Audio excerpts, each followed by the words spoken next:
Dr. Martin Luther King, Jr.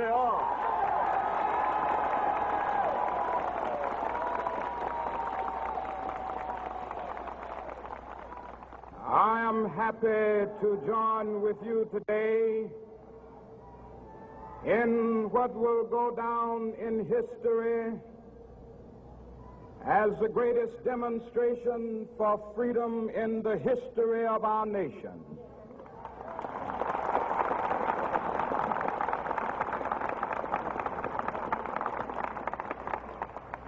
Five score years ago,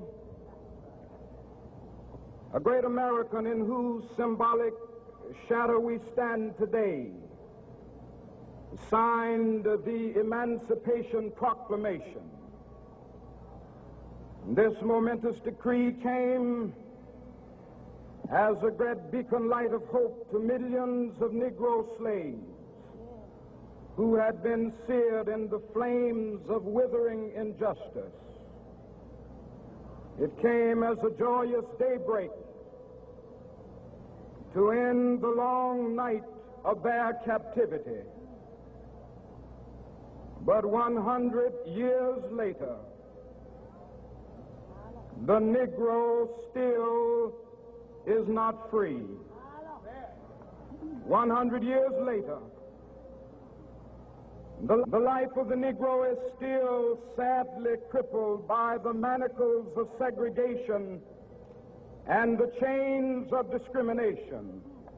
100 years later, the Negro lives on a lonely island of poverty in the midst of a vast ocean of material prosperity. 100 years later,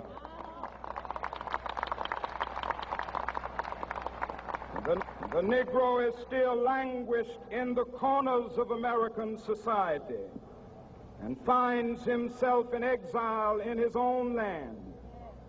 And so we've come here today to dramatize a shameful condition.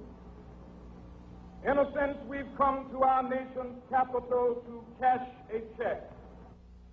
When the architects of our republic wrote the magnificent words of the Constitution and the Declaration of Independence, they were signing a promissory note to which every American was to fall heir.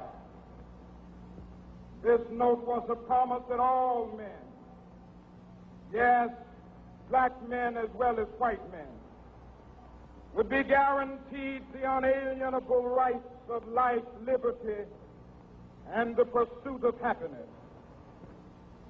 It is obvious today that America has defaulted on this promissory note insofar as her citizens of color are concerned.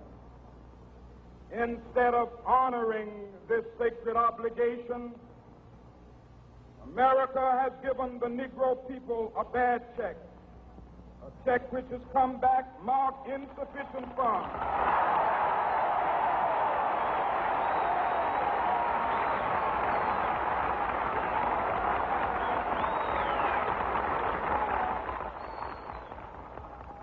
But we refuse to believe that the Bank of Justice is bankrupt. We refuse to believe that there are insufficient funds in the great vaults of opportunity of this nation. So we've come to cash this check, a check that will give us upon demand the riches of freedom and the security of justice.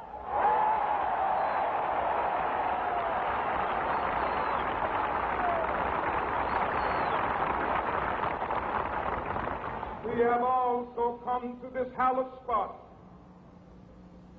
to remind America of the fierce urgency of now. This is no time to engage in the luxury of cooling off or to take the tranquilizing drug of gradualism.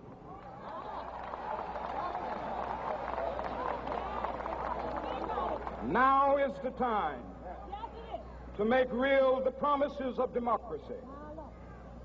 Now is the time to rise from the dark and desolate valley of segregation to the sunlit path of racial justice. Now is the time to lift our nation from the quicksands of racial injustice to the solid rock of brotherhood. Now is the time to make justice a reality for all of God's children. It would be fatal for the nation to overlook the urgency of the moment. This sweltering summer of the Negro's legitimate discontent will not pass until that is an invigorating autumn of freedom and equality. 1963 is not an end, but a beginning. Those who hope that the Negro needed to blow off steam and will now be content will have a rude awakening if the nation returns to business as usual.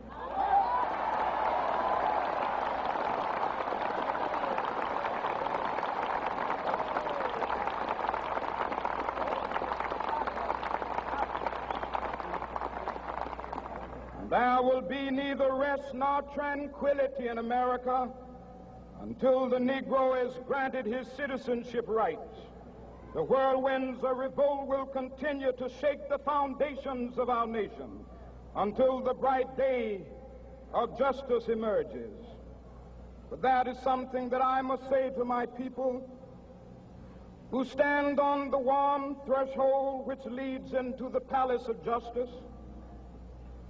In the process of gaining our rightful place, we must not be guilty of wrongful deeds.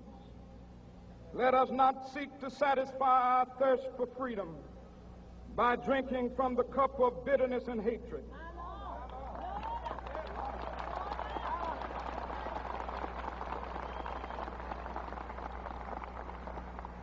We must forever conduct our struggle on the high plane of dignity and discipline.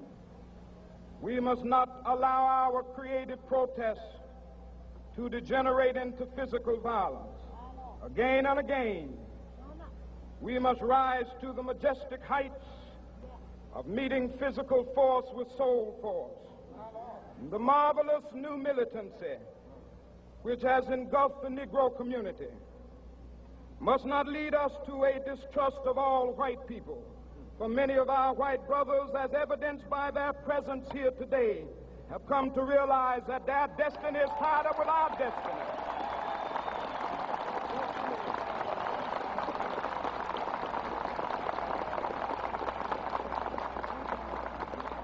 And they have come to realize that their freedom is inextricably bound to our freedom.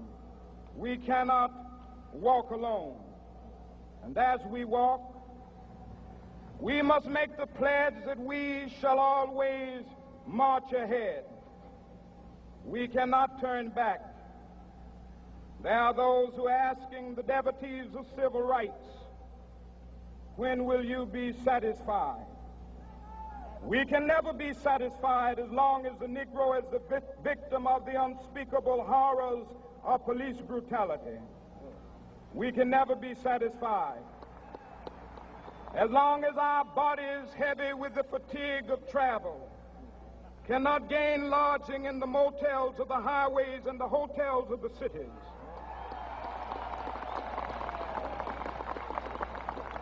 We cannot be satisfied as long as the Negro's basic mobility is from a smaller ghetto to a larger one. We can never be satisfied as long as our children are stripped of their selfhood and robbed of their dignity by signs stating for whites only.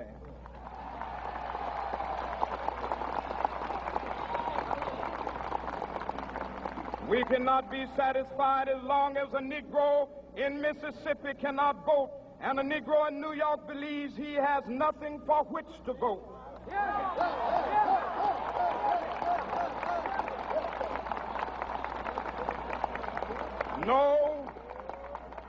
No, we are not satisfied, and we will not be satisfied until justice rolls down like waters and righteousness like a mighty stream.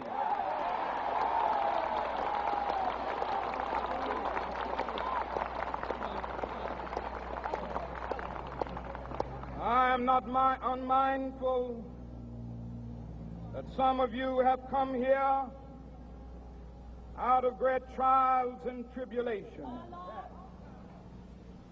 Some of you have come fresh from narrow jail cells.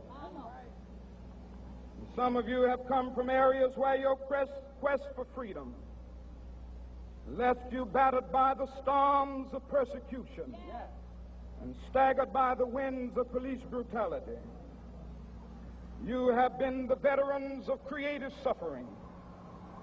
Continue to work with the faith that unearned suffering is redemptive. Go back to Mississippi. Go back to Alabama. Go back to South Carolina. Go back to Georgia. Go back to Louisiana. Go back to the slums and ghettos of our northern cities, knowing that somehow this situation can and will be changed. Let us not wallow in the valley of despair. I say to you today, my friend,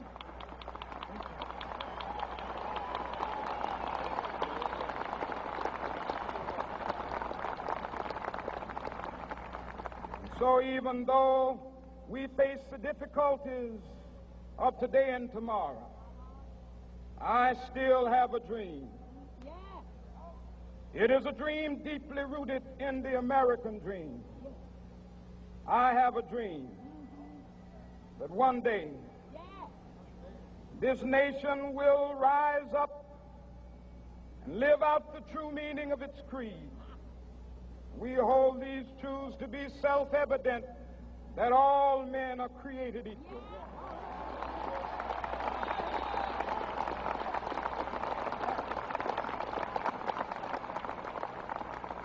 I have a dream that one day on the red hills of Georgia, the sons of former slaves and the sons of former slave owners will be able to sit down together at the table of brotherhood.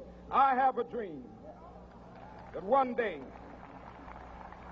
even the state of Mississippi, a state sweltering with the heat of injustice, sweltering with the heat of oppression, will be transformed into an oasis of freedom and justice. I have a dream that my 4 little children will one day live in a nation where they will not be judged by the color of their skin, but by the content of their character. I have a dream today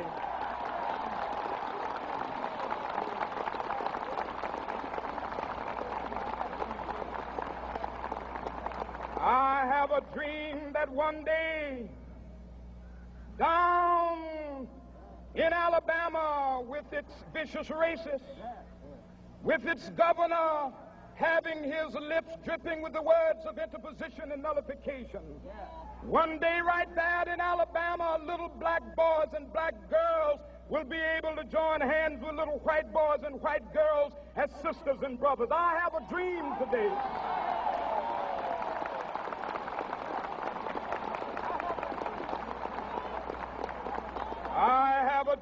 that one day every valley shall be exalted, and every hill and mountain shall be made low. The rough places will be made plain, and the crooked places will be made straight, and the glory of the Lord shall be revealed, and all flesh shall see it together. This is our hope. This is a faith that I go back to the South with. With this faith, we will be able to hew out of the mountain of despair a stone of hope. With this faith, we will be able to transform the jangling discords of our nation into a beautiful symphony of brotherhood. With this faith, we will be able to work together, to pray together, to struggle together, to go to jail together, to stand up for freedom together, knowing that we will be free one day. And this will be the day. This will be the day when all of God's children will be able to sing with new meaning, "My country, 'tis of thee. Sweet land of liberty, of thee I sing. Land where my fathers died, land of the pilgrim's pride. From every mountainside, Let freedom ring, and if America is to be a great nation, this must become true. And so let freedom ring from the prodigious hilltops of New Hampshire.